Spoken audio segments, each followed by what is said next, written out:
بسم اللہ الرحمن الرحیم۔ حضرت موسیٰ اور سامری کا ایک عجیب و غریب واقعہ بیان کرنے والے ہیں۔ سامری کی پیدائش اور پرورش شاہی نجومی کے پیش گوئی نے تخت شاہی پر برا جمان فرعون کے بدصورت چہرے کو مزید بھیانک کر دیا تھا۔ درباری اور مصاحب ہاتھ باندھے سر جھکائے بادشاہ کے کسی خوفناک حکم کے منتظر تھے کہ اچانک پرہیبت دربار کے وحشت زدہ ماحول میں فرعون کی غضبناک آواز گونجی۔ بنی اسرائیل کے تمام نوزیدہ اور پیدا ہونے والے لڑکوں کو ذبح کر دیا گیا، کوئی لڑکا زندہ باقی نہ بچے۔ حکم شاہی کی فوری تعمیل کے لیے درباریوں کی دوڑیں لگ گئی۔ اسرائیلی بستیوں کے گلی کوچوں میں فرعونی سپاہی گھر گھر تلاشی کے دوران معصوم بچوں کو ذبح کرنے میں مصروف ہو گئے۔ یہی وہ وقت تھا کہ جب بنی اسرائیل کی بستی میں 2 بچے پیدا ہوئے۔ ان میں سے ایک کی ماں نے اللہ کے حکم پر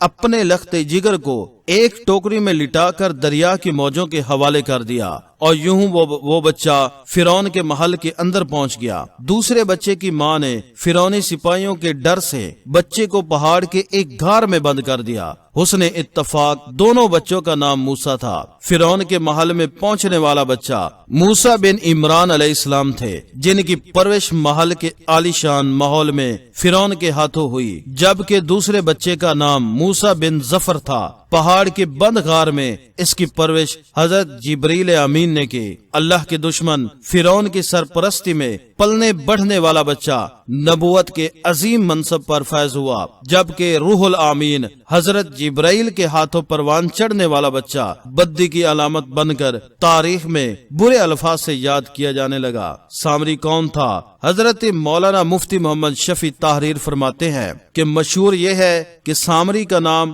موسیٰ بن ظفر تھا۔ ابن جریر نے حضرت ابن عباس سے روایت کیا ہے کہ سامری پیدا ہوا تو فرعون کی طرف سے تمام اسرائیلی لڑکوں کے قتل کے حکم پر عمل درآمد جاری تھا۔ اس کی والدہ کو خوف ہوا کہ فرعونی سپاہی اسے بھی قتل کر دیں گے، لہٰذا بچے کو اپنے سامنے قتل ہوتا دیکھنے کی مصیبت سے یہ بہتر سمجھا کہ اسے جنگل کے ایک غار میں رکھ کر اوپر سے بند کر دے، کبھی کبھی اس کی خبر گیری کرتی ہوگی۔ ادھر اللہ تعالیٰ نے حضرت جبریل امین کو اس کی حفاظت اور غذا دینے پر مامور کر دیا۔ وہ اپنی ایک انگلی پر شہد، ایک پر مکھن، ایک پر دودھ لاتے اور اس بچے کو چٹا دیتے، یہاں تک کہ وہ غار ہی میں پل کر بڑا ہو گیا، اور اس کا انجام یہ ہوا کہ نہ صرف خود بلکہ بنی اسرائیل کو بھی کفر میں مبتلا کر دیا، پھر قہر الہی میں گرفتار ہوا۔ بعض روایت کے مطابق سامری آل فرعون کا قطبی تھا، جو حضرت موسیٰ علیہ السلام کے پڑوس میں رہتا تھا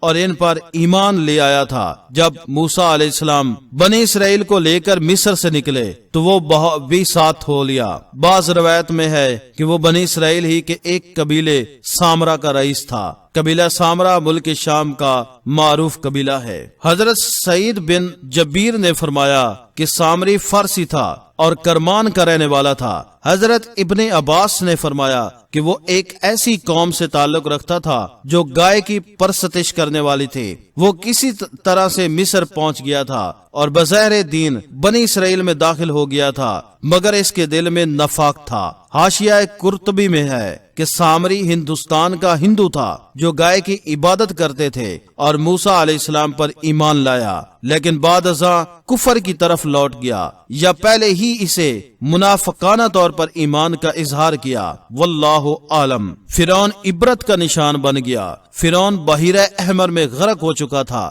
لیکن حضرت موسیٰ علیہ السلام کی قوم کے بہت سے لوگ اس کے غرق ہونے کا یقین نہیں آتا تھا۔ حضرت موسیٰ علیہ السلام نے دعا فرمائی اور اللہ تعالیٰ کے حکم سے دریا نے اس کی لاش کو بحر خشکی پر پھینک دیا۔ ارشاد باری تعالیٰ ہے، آج ہم تیری لاش کو پانی سے نکالیں گے تاکہ ان کے لیے نشان عبرت ہو جو تیرے بعد ہیں، اور بہت سے لوگ ہماری نشانیوں سے بے خبر ہیں۔ حضرت موسیٰ علیہ السلام کوہ طور پر حضرت موسیٰ علیہ السلام فرعون کے غرق ہونے کے بعد بنی اسرائیل کے ساتھ بحیرہ احمر پار کر کے وادی سینا کی جانب چلے۔ اللہ نے بنی اسرائیل کی ہدایت اور رہنمائی کے لیے حضرت موسیٰ علیہ السلام کو آسمانی کتاب دینے کا فیصلہ فرمایا۔ اور انہیں 30 راتوں کے لیے کوہ طور پر بلا لیا، جنہیں مزید 10 راتوں کے اضافے کے ساتھ 40 راتیں کر دیا۔ حضرت موسیٰ علیہ السلام نے کوہ طور پر جانے سے پہلے اپنے بھائی حضرت ہارون علیہ السلام کو اپنا جانشین مقرر کر دیا تھا، وہ بھی اللہ کے نبی تھے۔ جب ہارون علیہ السلام بنی اسرائیل کو واعظ و نصیحت فرماتے رہے، لیکن ایک دن انہوں نے فرمایا، اے بنی اسرائیل، تم لوگ جب مصر سے نکلے تھے تو تمہارے پاس فرعونی قوم کا بہت سا زیور امانت اور عاریت کے طور پر محفوظ ہے، جبکہ تمہارے اپنے پاس بھی بہت سا زیور موجود ہے۔ قبطیوں کا سونا چاندی تم کو لوگوں پر حلال نہیں ہے اور نہ ہی اسے واپس کیا جا سکتا ہے، چنانچہ میرا مشورہ ہے کہ اس حرام مال سے ہم سب کو جان چھڑوا لینی چاہیے۔ پھر انہوں نے ایک گہرا کھڑا کھودا اور سب کے زیورات اس گڑھے میں دفن کر دیے گئے۔ سامری نے بچھڑا تیار کر لیا۔ سامری جادوگر یہ سب کچھ دیکھ رہا تھا، چنانچہ جب رات کے آخری پہر قوم گہری نیند سے سو گئی تو وہ خاموشی سے اس جگہ پہنچا اور تمام زیورات اکٹھا کر کے اپنی کھولی میں لے لیا اور اسے پگھلا کر گائے کا ایک بچھڑا بنانے میں مصروف ہو گیا۔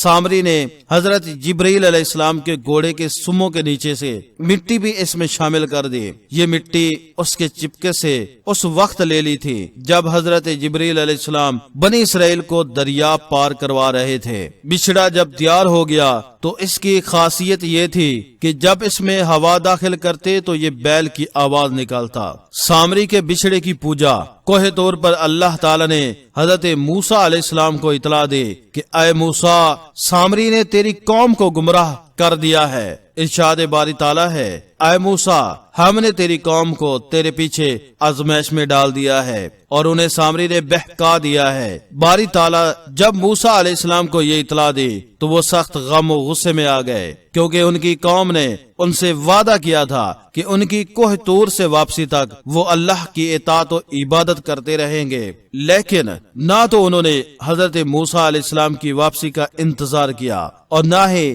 حضرت ہارون علیہ السلام کی بات مانی۔ اس کے بعد وہ سامری جادوگر کی ہدایت پر بچھڑے کی پوجا کرتے رہے، یہاں تک کہ اللہ تبارک و تعالی نے حضرت موسیٰ علیہ السلام کو ان کی قوم کو بدعہدی اور گوہ سالہ پرستی سے آگاہ فرمایا۔ قوم کی بدعہدی پر باعث ناراضی حضرت موسیٰ علیہ السلام جب توریت کی تختیاں لے کر کوہ طور سے واپس ہوئے تو دیکھا کہ قوم سامری کے بچھڑے کی پرستش میں مصروف ہے۔ یہ دیکھ کر آپ کو سخت تکلیف پہنچی۔ فوراً تختیاں ایک طرف رکھیں اور اپنے بھائی کا سر پکڑ کر انہیں اپنی طرف گھسیٹنے لگے۔ حضرت ہارون علیہ السلام نے کہا کہ اے میرے بھائی جان، ان لوگوں نے مجھے بے حقیقت سمجھا اور قریب تھا کہ مجھے قتل کر ڈالتے، تو تم مجھ پر دشمنوں کو مت ہنساؤ۔ حضرت موسیٰ علیہ السلام نے اپنے بھائی سے فرمایا، اے ہارون، نہیں گمراہ ہوتا ہوا دیکھتے ہو تجھے کس چیز نے میرے پاس آنے سے روکے رکھا؟ کیا تو بھی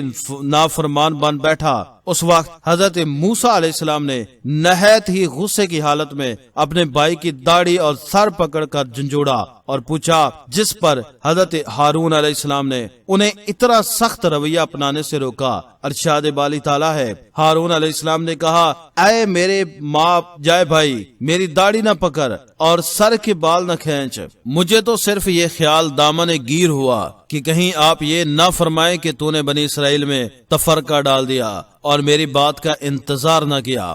سامری سے سخت لہجے میں باز پرس بھائی ہارون علیہ السلام سے باز پرس کے بعد اب باری تھی سامری کی، جو سر جھکائے قریب ہی کھڑا تھا۔ حضرت موسیٰ علیہ السلام سامری کی جانب متوجہ ہوئے اور سخت لہجے میں پوچھا، سامری، تیرا کیا معاملہ ہے؟ تو نے قوم کو بت پرستی کیوں پر لگایا؟ اس نے جواب دیا، میں نے ایسی چیز دیکھی جو اوروں نے نہیں دیکھی، تو میں نے فرشتے کے نقش پاس سے مٹی کے ایک مٹھی بھر لی، پھر اسے بچھڑے کے کالب میں ڈال دیا۔ اس طرح میرے دل نے اس بات کو میرے لیے اچھا سمجھا۔ حضرت جبرائیل آمین کو دیکھنے کے تعلق سے ایک روایت یہ بھی ہے کہ جس وقت بنی اسرائیل دریا پار کر رہے تھے تو حضرت جبرائیل آمین علیہ السلام ان کی مدد کے لیے اپنے گھوڑوں پر سوار وہاں موجود تھے۔ یہاں اس بات کا بھی تذکرہ ملتا ہے کہ سامری نے حضرت ہارون علیہ السلام سے بھی دعا کروائی تھی کہ میں اپنے ہاتھ میں جو کچھ بھی ہے وہ اس میں ڈالتا ہوں، شرط یہ ہے کہ آپ یہ دعا کریں کہ